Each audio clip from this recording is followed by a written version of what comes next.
All right, welcome to episode 85 of the At Bed podcast presented by Warren Media, where we give you our thoughts on the latest Chicago baseball news as well as take a trip around the league. I am Saul Rodriguez, along with my co-host Miles Porter. It's been a while, Miles. It's been a minute, but you know what? A lot of things have happened. Spring training has started. Cody Bellinger is back as a Cub. So many guys have signed, whether this and that, like so many stories, and we'll get into as much as we can in this short amount of period of time. But most importantly, Miles, how are you doing, man? Hey, doing good, man. They got me busy over there at Northwestern, so ooh, I'm a little tired this episode, but we are getting through it. My season is underway, and it is around the corner for the heavy hitters now. And Ooh, man, okay. that is yeah, man. I just look forward to it, bro. It's that time of year. Body's in shape in the gym and just Mhm. just swinging, ready to go. Well, yeah, no, I appreciate it as always, Miles, coming on and doing this. Of course, like, looking at it now, episode 85, 50 more to get to 100. So that's crazy in itself. But to ask you more about that, actually, what is it still Milwaukee? There's still a Milwaukee team? It's just going to be Milwaukee heavy hitters then? Yeah, we're the Milwaukee heavy hitters, and we're Hey. now, yeah, bro. I love it. And now we're in the Wisconsin State League, which is a semi-professional league, and it's awesome, man. Playing in front of those crowds and the competitive baseball. I love it. It's great. Hell yeah. No, we can't wait. Miles Hot Corner is back. And you know what? We'll definitely get to talk about Hot Corner stuff because, of course, as a lot of things have happened, Christopher Morel is playing a lot at third base. Want to get your thoughts on Yep. that. As well as a little bit of the White Sox as well. And talk about a little bit about the rest of the league, which, has to do with Montgomery, Snell. Those guys are still out there where they could go. And then, of course, some of the bigger news that has actually come out the Red Sox with Lucas Giolito's out for the season. That's unfortunate, and what they will do Yeah. now to kind of replenish that, and we'll see what happens. But we'll start with the Cubs side of things. Miles, what first? We'll start with the Bellinger thing because obviously we missed that. But what were your thoughts when that happened? Of course, that story hit extra late on like a Saturday night.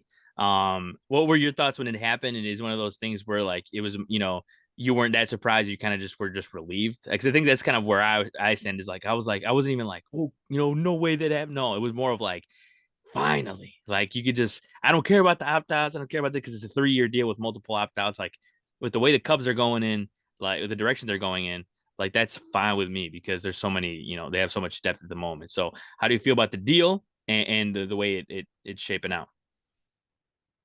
I love it, and I think even like based on the deal, I'm curious if Belly had a conversation with Boris in terms of just like, hey man, spring training's underway. I got to get out there. I need to get back with my boys. I need to get this going. And so it's cool, if he has a good year and it feels like he deserves more, then he can opt out and try to get Mhm. more.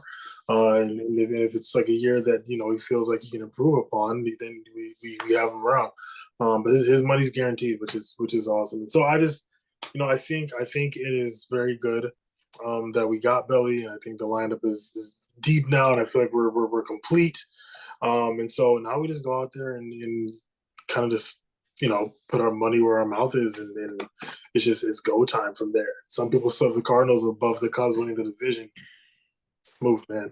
And so I'm excited. I'm very excited for the season. It's such a big sigh of relief as I was up every night or checking my phone every morning up until that time just to see if Belly finally signed with the Cubs. When it finally happened, I was like, oh, thank God.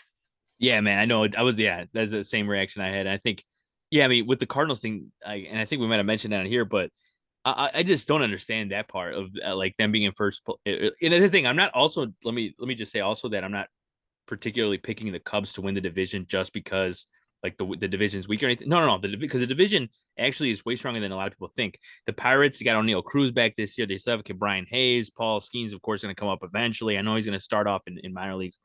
But the Reds, people are sleeping on. We know better than anybody that the Reds are with Ellie de la Cruz, with Ashcraft, like all these guys coming up, like they Yeah, have what it takes to actually, in my opinion, win the division. Will they do it? That's obviously gonna play out, yeah, and we'll see what happens. And also, with less games against the Central, obviously ever since last year, it's going to be interesting how it shapes out. And I mean, we saw how hard it is when you have to play other teams that aren't the Central teams in September with the Cubs last year, right? I mean, the Diamondbacks, the Braves, the Rockies, all in the last couple of weeks of the season. Yeah. So yeah, I Yep. mean, it's going to be fascinating to see how it shapes out. But I think as much as you can argue the Cubs can win the division, yes, they can, and I'm optimistic about it. But I think that people don't see the bigger picture with the Cardinals because their pitching staff, they added Sonny Gray, they added Kyle Gibson, that's fine, but that's and we'll talk about it more when we'll preview the NL Central because that's something I feel like we're gonna need our panel for this one because I mean it's gonna be interesting to see where people go with this, like for for Yeah. example, our guy Gave, but it's gonna be interesting to see what happens unfolds Yeah. with that. But another thing too is as other fans are saying too is that a lot of people still think that because of this deal and the way it was shaped, the way it was put together by Boris and Bellinger, 3 years, $80 million with two opt outs, and we're sitting here in March, and Montgomery's not signed, Snell's not signed, Chapman actually just signed with the Giants for a shorter contract as well, similar to the Bellinger one, with opt outs. Do you think the Cubs are still out there looking for someone else to add like that? Because even in that press conference that Jed had with Boris, they joked around about, are they going to have another one of these or whatever, right? And they kind of looked at each other and whatever. So people were like talking about, hey, maybe they're going to add Montgomery, whatever. Do you think there's a possibility, or are you kind of just like, whatever, we're going to roll with the guys we got now and not going to get your hopes up? Kind of in the middle. I feel like we are. I think Jed knows, and the front office knows that we are a very solid team and a very healthy organization at the moment. Um, and at the same time, I wouldn't be surprised if we did bring on like a Jordan Montgomery, even though and part of me feels like a lot of that rotation is kind of set at this point. Mm-hmm. Obviously there's some questions with Wicks, and so I think that there's always gonna be room to add some sort of pitching depth, and I think it's just it's a matter of how good they feel about some of these guys at this point in spring training, and if they feel like it's worth adding another arm.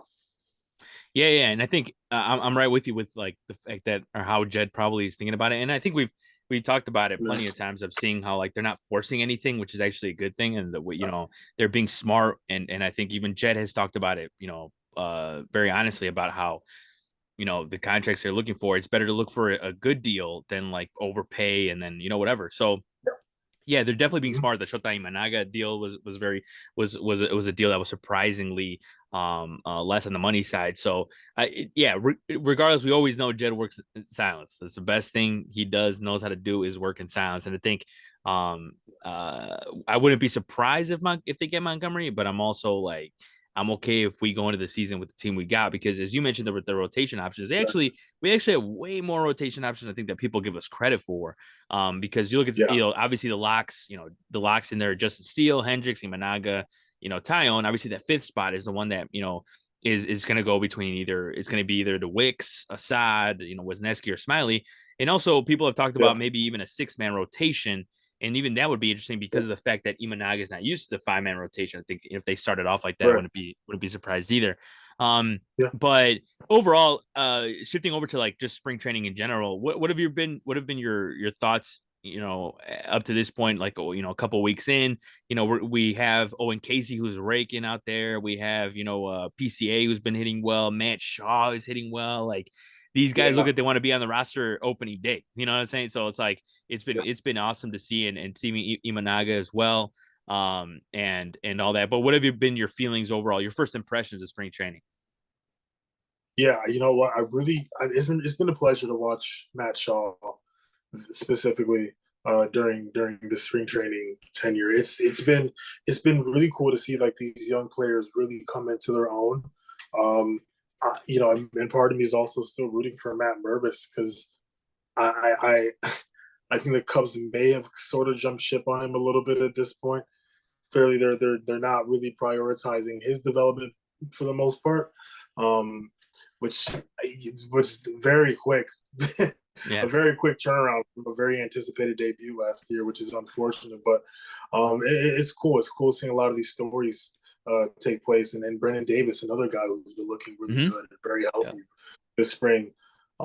Yeah, I'm really enjoying. I'm enjoying the young vibes that we're having, and this young talent that we're having. And I know we're going to touch on Morel, but it's I really respect Craig Counsell for giving him a shot over there at Mm-hmm. third, and allowing him to make errors. And even during today's game, Mm-hmm. a little bit of a rough time at third, but that for, first of all, third base ain't easy. it's Yep. it ain't easy. It's the hot corner. And so I think that's always great to show that confidence in your players and then give them room to allow them the time to grow and give them that room to really be comfortable with themselves and develop their relationship. So hats off to Craig Counsell for that. Yeah, no, and you definitely brought it up, and I was gonna bring it up as well with the Christopher Morel. We're gonna talk about his defense and him playing at third base. Like, obviously, as you mentioned, if you playing third base, it's not easy. Like, what do you think is one of the hardest things? Like, when you because when did you start playing first base? Has it been your whole like baseball career? Has it been like in the last 5 years, or when did you first start playing third base? I started playing third probably. Yeah, I mean, I think it was during travel ball Okay. at Evanston when I was 11 years old, and I Okay. went to third Yeah. because of Thomas Ramirez. There you go. Yeah. Yeah. Yeah. So I had number 16 on back. He was my idol. This is how smooth and calm he was. And the older and it sets in, reality sets in with you pretty Mhm. pretty quickly at third base, especially as you get older. And when I got to high school, I wasn't at third base because of whatever the coach felt during that time was best for the team.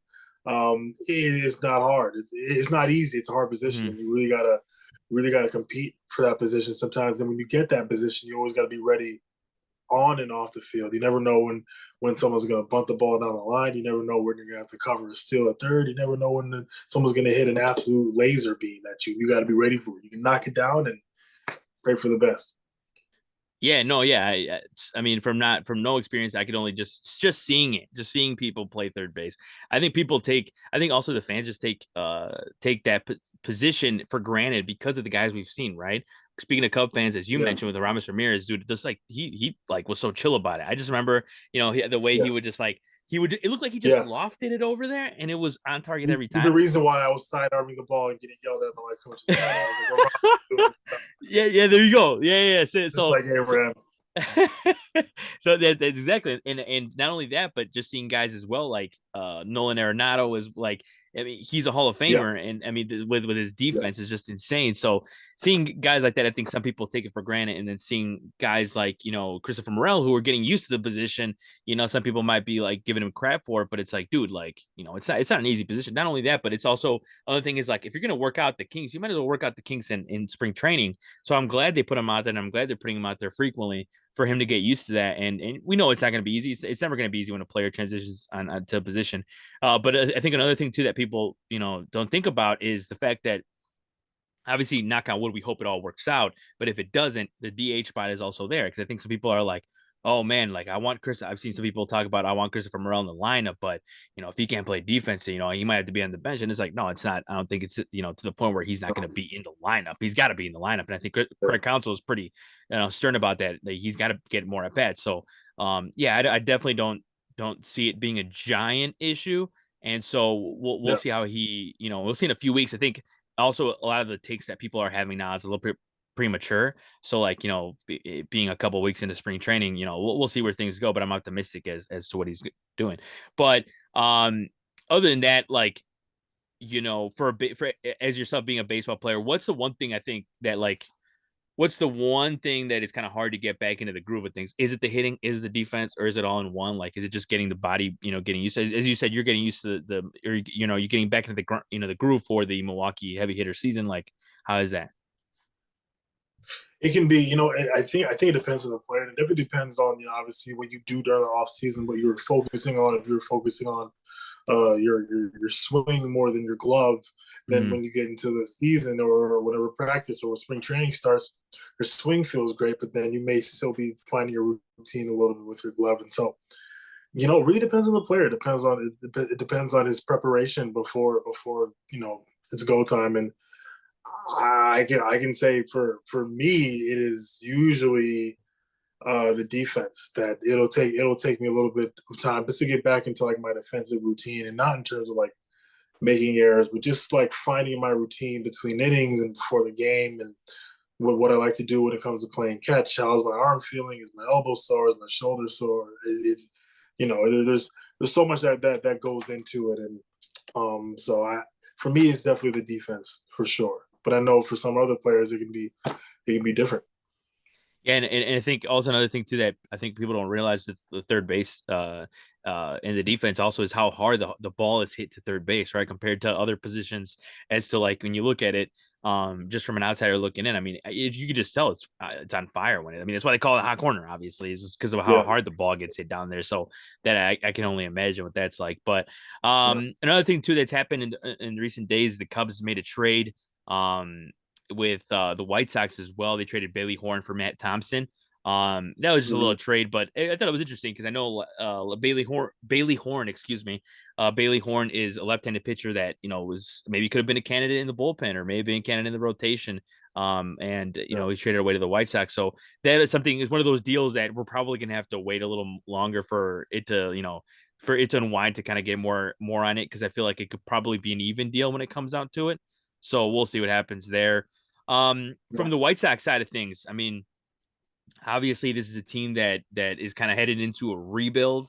Again, yeah, unfortunately for these guys, and they yeah, have trotted out these young players in spring training that still makes it very exciting. Like a guy like Colson Montgomery, yeah, and even games where they're playing Ohtani, and got Garrett Crochet striking out Ohtani on a 100-mile-per-hour fastball, and then Ohtani follows that up by hitting a home run off Jesse Chavez. But what has been your overall thoughts on the White Sox camp? I mean, this is a team, like I said, is in a transition mode, and they still have great talents like Eloy Jimenez, Luis Robert, Dylan Cease is still on the yeah. team. Whether that's surprising to some people or not. Um, how do you feel about with the White Sox and how they've entered spring training? Yeah, I think the White Sox know who they are right now, and you can Hmm. see that there is development going on and kind of experiments taking place. Obviously, Luis Robert is going to be the leading catalyst of this Hmm. team going forward for the foreseeable future. But I do like seeing a lot of these young pitchers get opportunities. And I think I'm watching a highlight of Eloy right now in a home run Hmm. earlier today. And so it's just I think there's so much still for Sox fans to look forward to. And right now, if I'm a Sox fan, I'm watching these spring training games and kind of trying to figure out what am I going to be looking forward to down the line. And so I haven't been able to watch the Sox as much as I've been able to watch the Cubs, specifically because they have Marquee. Hmm. But I do believe in these players. I do believe in the development of the Southsiders, and so time will tell. Sox fans got to be real patient with their boys for the next at least 2 years, in my Hmm. opinion. Yeah, no, I agree, and I think there's been a couple bright spots in that sense. And just seeing it, yeah, you mentioned it with Eloy Jimenez hitting that home run today. Also, it's been good to see Nicky Lopez, having a great spring training, just because of the sense Yeah, of, yeah, you don't want to get carried away with any performances in spring training, but at the same time, with the guy who's trying to win the job at second base, the White Sox still have options there. We got Paul DeYoung at shortstop. Danny Mendick is yeah. still on the roster. So it's like you don't know where guys are going to fit in, but a guy like Nicky Lopez with his defense, his speed, I think could be a very key part to the White Sox in 2024. And I think, as you said, they know who they are. They're definitely giving as many guys out there possible an opportunity to Yeah, make the team. I think guys like Davy Garcia, is very a fascinating thing to see for the pitching side of things. And a guy yeah, like Tim Hill as well. Definitely have options. I think that's the one thing is like they're going to give guys opportunities, and I think that's when you're in, and we know this as Cub fans, as many teams that we've seen rebuild and be one of the worst teams in baseball at times, the guys get opportunities. I mean, we saw Frank Schwindel, that we don't have Yeah, Schwindel magic without the Cubs right. not Sloppy playing well. first. Yeah, yeah. So it's one of those things where you got to take the positive with the negative there, and I think White Sox are doing it. I think also with John Schifrin at the mic, it's been cool to see as well. I'm very excited to see what will do for the White Sox in the play-by-play booth. Another Yeah, thing I wanted to ask you as well, with the rest of the league, we talked about Montgomery, Snell, Scott Boras. Another thing I mentioned too was Matt Chapman signing with the Giants. What yeah, have you thought about Matt Chapman and that deal with the Giants? Because of course Matt Chapman, we talked about a lot this offseason with the Cubs and how he would be a good addition to the team, and he would have. I mean, I think yeah. his defense would have been elite. That made it the infield pretty spotless. But what did you think about him going with the Giants? Because they finally got their big free agent. And I mean they've gotten some other players as well over the offseason, but this is probably one of their big Yeah. chips. But what did you think about him going to the Giants? I like it. I like it a lot, and he's such an elite defender that the potential of his bat sort of catching up with his defense is very scary. Mm-hmm. And you like it's another one of those things like you never know when like a change of scenery what that can do for a guy. And even when I look at his numbers from last year, there's obviously a lot left to be desired with that. But at the same time, they're not the worst numbers I've seen from third base. But obviously, it's a very competitive position. There's a lot of great hitting third base in MLB, which is an understatement. But I like it. I kind of like this new looking Giants club. I think he fits in there very well. So this is what I'm very enticed to see how that team kind of shapes out going forward now. Now how their division has taken shape with the Padres kind of dropping off a little bit, kind of being like, all right, well, we got all this talent, we can't afford it, we don't know how to win. And so I like this. I like this addition for the Giants, along with Jorge Soler. And so I think that this is a team that they have a potential to be kind of a sleeper team. Yeah, no, I agree with that, and I think we've seen how good they can be in the last couple Yeah, a couple years ago when they had, for example, when they got Chris Bryant. So like I think they've always kind of wanted to just add a couple of stars, and it's been rough, to been able to attract players and all that stuff. Um, yes, but it's good to see that they've got somebody now, and regardless of the opt outs, I mean, there's still other guys. But 2025 is going to be a big free agency class as well with Pete Alonso and all that. So wherever the direction the Giants go, I still think it's only up from here, especially with how things have gone. They're definitely in a positive realm of things. Another thing too, and I meant mentioned it as well with the Scott Boras and all that. And there's a possibility, of course, people have mentioned Jordan Montgomery with the Red Sox as well because Lucas Giolito's out for the season. But yeah, where do you think, when you look at the landscape of baseball and the pitching needs for other yeah, teams, where do you see a Montgomery or Snell landing? Because there's been so many rumors. I mean, Snell was basically a Yankee like a couple weeks ago, and like people were saying all this stuff about, oh, he's yeah. gonna go there, blah, blah. And so is there any particular spot you see these guys going? Is it the Cubs? Could it be? Do you see it being the most likely position for like a Montgomery, or is it one of those things where it's going to have Yeah. to be a mystery team? Because that could be too. I mean, like we looked, I never considered the Giants as much as I should have probably considered the Giants with Matt Chapman, because I mean, when it comes to Matt Chapman, he knows the area, he knows San Fran, Oakland, that area. So I never looked into Yeah. that, but yeah, is there any team in particular that you see kind of jumping out of nowhere and kind of getting into the Montgomery and Blake Snell sweepstakes in the next couple weeks? I got a healthy eye on the Cardinals right now, especially with Sonny Gray going down. Um, I think that would be a pretty interesting move with a team like the Cardinals who are on this weird. They're like kind of on the cusp of success. It's interesting. So Mm, these first and foremost, these guys should not be free agents. Still, this is ridiculous in my mm, opinion. This is absolutely ridiculous. We're really letting money get in the way of just playing ball. These guys make so much money. It doesn't matter after a certain amount of time. It's just ego. But you know what? I do see the Cardinals kind of being a sleeper team, especially with how deep the Cubs are again this year, and the Cardinals not really changing too much about their ball club and not adding a whole ton coming into 2024. I can see them sort of shaking up the division by bringing in at least one of those guys. So I think that would be pretty interesting for the NL Central. As we alluded to last year, this division is going to get very, very competitive, and we're already starting to see it. A lot of these teams are on a very similar plane, which is cool. So it's not really like the AL Central where we have some other teams that are kind of is a lot to be improved on. Mm-hmm. But I think we could see something pretty interesting with the Cardinals going forward, or maybe not. But I think that'd be pretty cool to see the Cardinals bring in one of these guys. Yeah, you're right, man. I mean, they definitely have, from the pitching side of things, they definitely leave a lot to be desired. Even with including a guy like Gray, including a guy with Gibson. Yeah, And yeah, you can mention that with a lot of the NL Central teams, it's still kind of missing something. You can yeah, mention any team, but yeah, you're right with them, especially Montgomery. Obviously, being has already played with the Cardinals. I'm sure he wouldn't yeah, mind going back there. That's kind of one of the reasons I think I've heard his name with that team, and it's like, yeah, that makes sense. I won't lie. Unfortunately, I hope it doesn't, or I would say it would be very unfortunate if it does happen for Cubs fans, of course. yeah, But that is something definitely I could see happening as well with yeah. Blake Snell. But Blake Snell, I think if I had to choose somewhere that he's gonna go is I do believe the Yankee murmurs. The only reason why I believe those is because of the amount of money. They didn't want to pull the trigger, even though they did offer Yamamoto, they did offer him 300 mil. Um, they I think it fits what they're doing. I think it fits their rotation.